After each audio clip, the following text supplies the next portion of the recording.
हमारा कहने का मकसद है कि अल्लाह की रस्सी को मजबूत से पकड़ लो।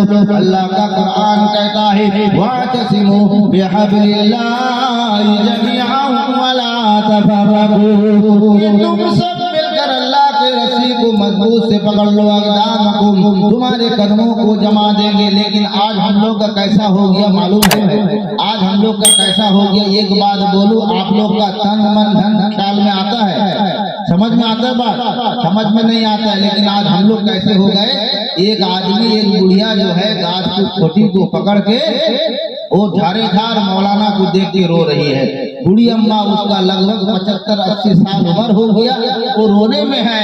अब वो मौलाना साहब का जो काम है, क्या काम है? अब उस बैठो, क्या काम है कि वो सिर्फ अल्हम्दुलिल्लाह बोल के आँख का दरवाजा को बंद कर ले कि कौन आता कौन जाता और उनको खबर नहीं है। तो ये बूढ़ी माँ जो है बयान शुरू होने से फजर का अजान तक वो खूटी पकड़ के रो रही है। अब जब बयान खत्म हुआ तो देखते कि अल्लाह अल्लाह कितना मजमा टकाटक भरा था, टकाटक खाली हो गया पूरा मजमा। अल्लाह ताला ये बूढ़ी माँ की उम्र में बरकत दे, ऐ अल्लाह इनकी आंखों में रोशनी दे, ऐ अल्लाह इनके बदन में ताकत दे, अल्लाह इनके बाहयात जितने हैं तमाम की उम्र में बरकत दे, ऐ अल्लाह जो इनके खानदान में गुजर चुके अल्लाह उन तमाम को करवट करवट जन्नत अता फरमाए।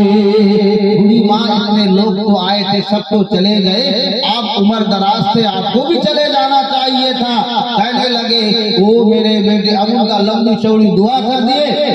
करने के बाद बोले बूढ़ी माँ इसमें जवान भी आए थे वो चले गए और इसमें नौजवान भी आए थे, दर कच्चे नौजवान भी थे, बच्चे भी थे, तमाम के तमाम थे, वो तमाम के तमाम घर को चले गए।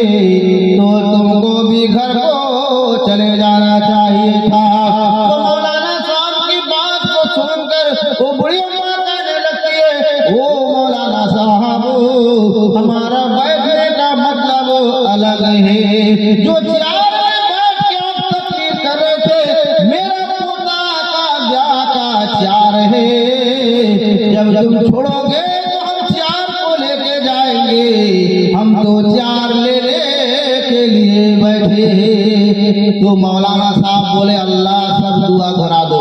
सब उल्टा हो गया, पानी में चला गया। हम समझे थे अलग लंबा चौड़ा लचकदार, दुआ कर दिए, ये तो उल्टा मामला है। अल्लाह दुआ करा दे, सब लौटा दे। तो मेरे अजीज और दोस्तों, मैंने हदीस को पढ़ा इन्नमल आमालु बिन्नियात, सारे अमाल का दारो मदार नियत पर होता है। जैसे तुम नियत करोगे अल्लाह का वैसा फैसला होगा। नियत में अगर कचरा होगा तो कचोटी में गंगा होगा। नियत अगर तुम्हारा पानी के जैसा होगा तो अल्लाह तुम्हारा इरादे को भी पानी पानी कर देगा। अल्लाह कहता है बाल कमर क्या होता है, देख खुदा क्या करता है। हम कमर को जब मारेंगे तो अल्लाह की ऐसी मदद आएगी हम सोच नहीं पाएंगे। लेकिन आज हम लोगों का कैसा हो गया, कुछ बीच में बोलना पड़ता है क्योंकि हम लोग बहुत होशियार आदमी है ना, हम कुछ बोलना पड़ता है। अभी एक इमाम साहब जो है बड़े लाड़ प्यार से एक मुर्गी को पाला। वो जो बर्तन में खाते मुर्गी को खिलाते, दस्तरखान में बैठ के मुर्गी को खिलाते, जो गोश्त खाते वो मुर्गी को खिलाते, पूरा लाड़ प्यार से पाले। और उनके एक मस्जिद है पड़ोस में, वो मस्जिद में नमाज पढ़ाते, इमामती करते, तो बड़ा लाड़ प्यार से आंख धुलाते, साबुन लगाते। एक दिन जोहर की नमाज पढ़ के आए, आने के बाद देखते क्या है उनकी मुर्गी कित कित खेल रही है। यानी इसका मतलब मुर्गी का पाँव किसी ने तोड़ दिया है। अब परेशान परेशान इमाम साहब, अरे जोहर के पहले तो अच्छी खासी देख कर गया, मुर्गी का दोनों पाँव टकटक गया था। जब नमाज पढ़ के आया तो किसने पैर को तोड़ दिया। तो मेरी बीबी मोहतरमा, अरे अभी तो 1 घंटा पहले अच्छी थी, लेकिन अब इसका पाँव किसने तोड़ा है। तो उनकी बीबी कहती है जैसे मेरी टकटकी मुर्गी का पाँव जिसने टकटका के तोड़ा है, हम कड़कड़िया मनती भी मानी है। तो बोले कड़कड़िया क्या मंत्री कैसा होता है? बोले मौलाना साहब तुमको पता नहीं, मेरी अच्छी खासी पाँ को, अच्छी खासी पाँ मुर्गी का पाँ को जिसने तोड़ा, मैंने अल्लाह से मनती मानी, अरे अल्लाह अगर मुर्गी का पैर जिसने तोड़ा, अगर तू नजराना दिखा देगा, मैं शौहर के हाथ से जुम्मा मस्जिद में ढोल बजाऊंगी। तुम मौलाना साहब कहें पगली की बेटी पगली, तेरा खानदान तेरा 7 पीढ़ी पगला, अरे मस्जिद में कभी ढोल बजाने का कोई मंत्री है?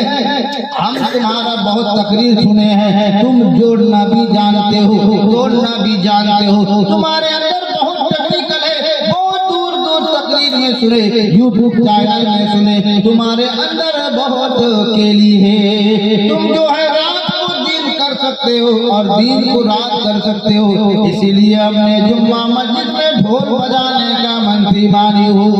तो इमाम साहब को अब क्या हुआ, चने के गाछ में चढ़ा दिए कि अब मंत्री को सोचना पड़ेगा।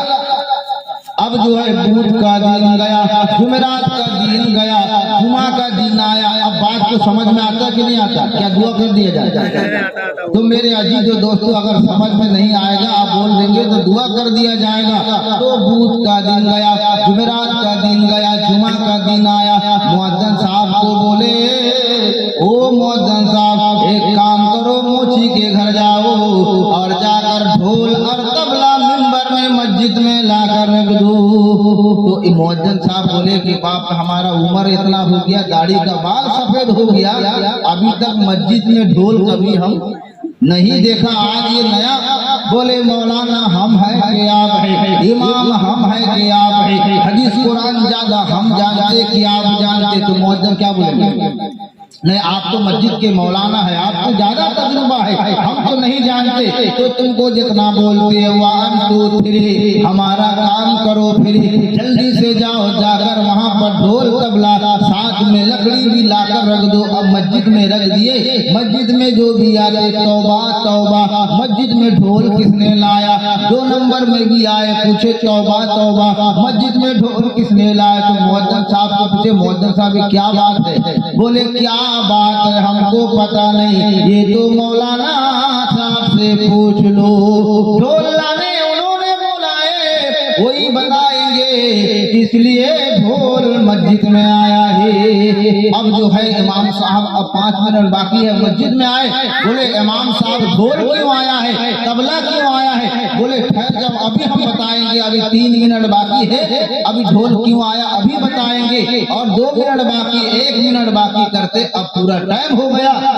बयान में चढ़ गए, बयान करते करते अब वाकया निकाले। बोले बताओ बताओ मेरे पश्चिम मोहल्ला के भाइयों, कलेजा में हाथ देकर बताओ, दिमाग में हाथ देकर बताओ, पीठ में हाथ देकर बताओ, ठंडे मिजाज से बताओ, अगर हम तुम्हारे सामने शेर का फोटो लाकर रख दे और हम बोले शेर है, बाघ है, सांप का फोटो लाकर रख दे, अगर हम बोले सांप है, बड़ा तो बड़ा बच्चा भी नहीं डरेगा। बताओ डरेगा? बोले नहीं डरेगा। तो बोलो बोलो, अभी तक जो है ढोल को नहीं देख के बयान होता था, अब आगे चलो, शादी का महीना आता है, दूल्हा घोड़ा में बैठता है, ढोल बजाने वाला बजाता है, बजा बजा कर कहता है ऐसा बजा, शराब पी के बजाता है। अब इमाम साहब ने दोनों हाथ में छड़ी पकड़ लिया, नंबर आ गया है, क्योंकि उनको मंत्री भी पूरा करना है। अब ढोल का जो है, तबला का जो है, दोनों लकड़ी को हाथ में पकड़ लिए। आप लोग बताओ बताओ, 40 साल तक आपके घर के गुलामी करेंगे, शादी के महीने में, शादी के टाइम में दूल्हा घोड़ा में होता है, ढोलिया ढोल बजाता है, और बजाने वाले ऐसे बजाते हैं, कहते बजाओ, ऐसा बजाना क्या जायज है? अगर कोई बता देगा ऐसा बजाना जायज है, तो हम उनके घर में गुलामी खटेंगे। इमाम साहब बजा के कहें, बजा के बोलते कि ऐसा बजाना कहाँ जायज है, हमको बता दो, हम उनका गुलामी करेंगे। इतना में बात खत्म नहीं, फिर मुहर्रम का महीना आता है, ताजिया बनाते, ये मोहल्ला वाले वो मोहल्ला में जाकर देखते हैं, हमारे मोहल्ला का ताजिया टकटकिया या डागर महात्मा का ताज या तख्त दिया, या बोलता अल्लाह का जो है तख्त किया, 2 ताला किसका 5 ताला, हम लोग देखते थे कि नहीं जाते। तो मेरे अजीज दोस्तों वहाँ पर जो है ढोल बजाते हैं और ऐसा बजाते हैं, बजाकर बोलते हैं शराब पीते हैं। बताओ ऐसा बजाना क्या जायज है? इमाम साहब बता के कहे बजाना क्या जायज है? मंत्री शोध रहे हैं। मेरे अजीज जो दोस्तों दोनों तरफ का बजा दिए, अब एक तरफ का तबला बाकी है। एक तरफ का तबला जो है ऐसा पकड़ के बजा कर कहते हैं ऐसा तबला बजाना जायज है, लेकिन ऐसा बजाना जायज नहीं है। तो बीबी के पास जुमा की नमाज पढ़ के आए, आने के बाद बीबी मोहतरमा ने पूछा बताओ बताओ मंत्री पूरा हुआ या नहीं? तो कहने लगे वो सब बात हटाओ, मंत्री पूरा, हाँ हम तो जानते थे कि तुम तोड़ना भी जानते हो जोड़ना भी जानते हो। वो मंत्री पूरा भी कर दिए और उन्हीं का बच्चा ने उनका टेंगरी तोड़ा था वो भी नजर में अल्लाह दिखा दिया।